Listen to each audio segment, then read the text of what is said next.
প্রিয় শিক্ষার্থী বন্ধুরা, আসসালামু আলাইকুম। স্বাগতম জানাচ্ছি বাংলাদেশ শিক্ষা বার্তার নতুন একটি ভিডিওতে। আজকের এই ভিডিওতে 2024 সালের এইচএসসি পরীক্ষার্থীদের দুটি দুঃসংবাদ নিয়ে আলোচনা করব। তো দুঃসংবাদগুলো তোমাদের জানা প্রয়োজন, না জানলে তোমরা বিপদে পড়তে পারো। তাই তোমরা যারা ভিডিওটি দেখতেছো প্রথম থেকে শেষ পর্যন্ত দেখতে থাকো।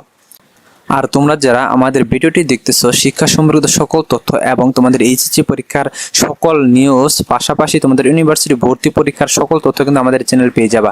তাই শিক্ষা সমৃদ্ধ সকল তথ্য, সকল আপডেট সবার আগে পেতে আমাদের চ্যানেলটি সাবস্ক্রাইব করে পাশে থাকা বেল আইকনটি বাজিয়ে দাও।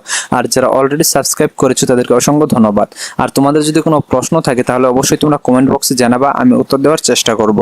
তো তোমাদের ইতিমধ্যে কিন্তু স্থগিত পরীক্ষাগুলোর রুটিন প্রকাশ করা হয়েছে, অর্থাৎ তোমাদের 11 তারিখ থেকে পরীক্ষা অনুষ্ঠিত হওয়ার কথা, অর্থাৎ 11 তারিখ থেকে তোমাদের পরীক্ষা অনুষ্ঠিত হবে। এই নোটিশটি কিন্তু তোমাদের প্রকাশ করা হয়েছে এবং রুটিনও তোমাদের দিয়ে দিয়েছে যে স্থগিত পরীক্ষাগুলো তোমাদের কবে কিভাবে নেওয়া হবে সেই রুটিনগুলো তোমার প্রকাশ করা হয়েছে। তো এর আগে কিন্তু দেখা গেছে যে 21 তারিখ, 25 তারিখ, 28 তারিখ, 1 তারিখ এবং 4 তারিখের পরীক্ষা কিন্তু স্থগিত করা হয়েছে। এটা কিন্তু ধাপে ধাপে স্থগিত করা হয়েছিল। তারা ভেবেছিল যে এই আন্দোলন, চলমান কোটা আন্দোলন যদি থেমে যায় তাহলে কিন্তু পরীক্ষাটা তারা অনুষ্ঠিত করবে, অর্থাৎ পরীক্ষাটা অনুষ্ঠিত হবে। কিন্তু দেখা যাচ্ছে যে কোটা আন্দোলন দিন দিন তীব্র থেকে তীব্রতর আকার ধারণ করেছে, যার কারণে কিন্তু পরীক্ষাটা নেওয়া সম্ভব হয়নি। এর পুরো প্রভাব পড়েছে এইচএসসি পরীক্ষার্থীদের উপর এবং ন্যাশনাল ইউনিভার্সিটিতে যারা পরীক্ষা দিচ্ছে তাদের উপর। তো এইচএসসি পরীক্ষার্থীদের দেখা যাচ্ছে যে তারা প্রস্তুতিতে বিরাট একটা বাধার সম্মুখীন হচ্ছে এবং এইচএসসি পরীক্ষার্থীরা দেখা যাচ্ছে যে আন্দোলনে অংশগ্রহণ করার কারণে অনেকেই গ্রেফতার হয়েছে। ইতিমধ্যে কিন্তু সরকার পক্ষ থেকে তাদের জামিনের ব্যবস্থাও করেছে। তো যাই হোক, তোমাদের যেহেতু 11 তারিখে পরীক্ষা অনুষ্ঠিত হওয়ার কথা, কিন্তু 11 তারিখে পরীক্ষা অনুষ্ঠিত হবে কিনা এটা হচ্ছে তোমাদের জন্য একটি দুঃসংবাদ। কারণ যেহেতু ছাত্ররা যেহেতু আজ শনিবার, আজকে যেহেতু সারা বাংলাদেশে বিক্ষোভ এবং আগামীকাল রবিবার থেকে সারা বাংলাদেশে অসহযোগ আন্দোলনে ডাক দিয়েছে। তো এটা কিন্তু নির্দিষ্ট করে বলা হয়নি যে শুধু আগামী রবিবার হবে, যেহেতু বলা হয়েছে যে আগামী রবিবার থেকে অনির্দিষ্টকালের জন্য অসহযোগ আন্দোলনের ডাক, সেহেতু এই অসহযোগ আন্দোলন কতদিন পর্যন্ত চলবে সেটা কিন্তু বলা যাচ্ছে না। এই জন্য তোমাদের 11 তারিখের এইচএসসি পরীক্ষাটা তোমাদের অনুষ্ঠিত হবে কি না, অর্থাৎ নতুন রুটিনের যে পরীক্ষা, প্রথম পরীক্ষা, সেটা অনুষ্ঠিত হবে কিনা সেটা নিয়েও সন্দেহ রয়েছে।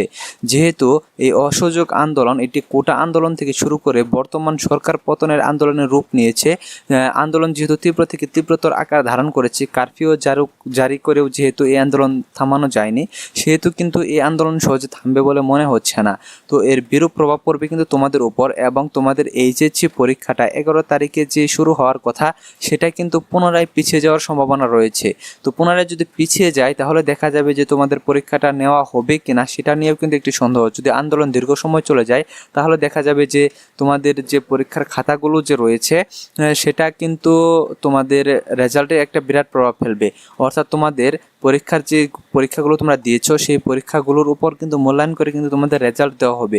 তো প্রথম তোমাদের দুঃসংবাদ হচ্ছে যে তোমাদের 11 তারিখের এইচএসসি পরীক্ষাটা তোমাদের অনুষ্ঠিত নাও হতে পারে, কারণ চলমান আন্দোলনে কিন্তু এইচএসসি পরীক্ষাটা নেওয়া সম্ভব হবে না এবং এটা পিছিয়ে যাওয়ার সম্ভাবনাটা তোমার 80%-এর উপরে, অর্থাৎ 90%-এর মতো তোমাদের পিছিয়ে যাওয়ার সম্ভাবনা, যে তোমাদের পরীক্ষাটা 11 তারিখ থেকে অনুষ্ঠিত হবে না।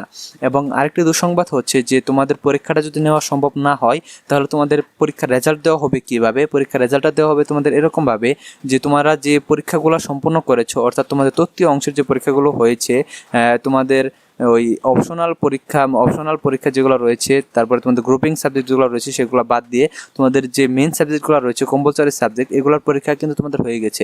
তো এগুলোর উপর ভিত্তি করে কিন্তু তোমাদের রেজাল্টটা দেওয়া হবে। এতে দেখা যাবে যে তোমাদের অনেকের রেজাল্ট কিন্তু খারাপ হবে, কারণ দেখা যাবে যে কম্পালসরি যে সাবজেক্টগুলো রয়েছে সেগুলো অনেকেরই ভালোভাবে পড়া নাই। তোমাদের অনেকেরই আসবে যে গ্রুপের যে সাবজেক্টগুলো রয়েছে, গ্রুপের সাবজেক্টগুলো থেকে কিন্তু তোমাদের রেজাল্ট আসার সম্ভাবনা, অর্থাৎ ভালো রেজাল্ট আসার সম্ভাবনা কিন্তু অনেক বেশি।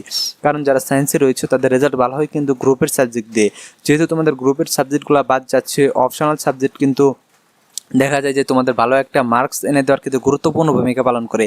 সো যেহেতু তোমাদের অপশনাল পরীক্ষাটাও যদি না হয় তাহলে কিন্তু দেখা যাবে তোমাদের রেজাল্ট কিন্তু খুবই খারাপ হবে।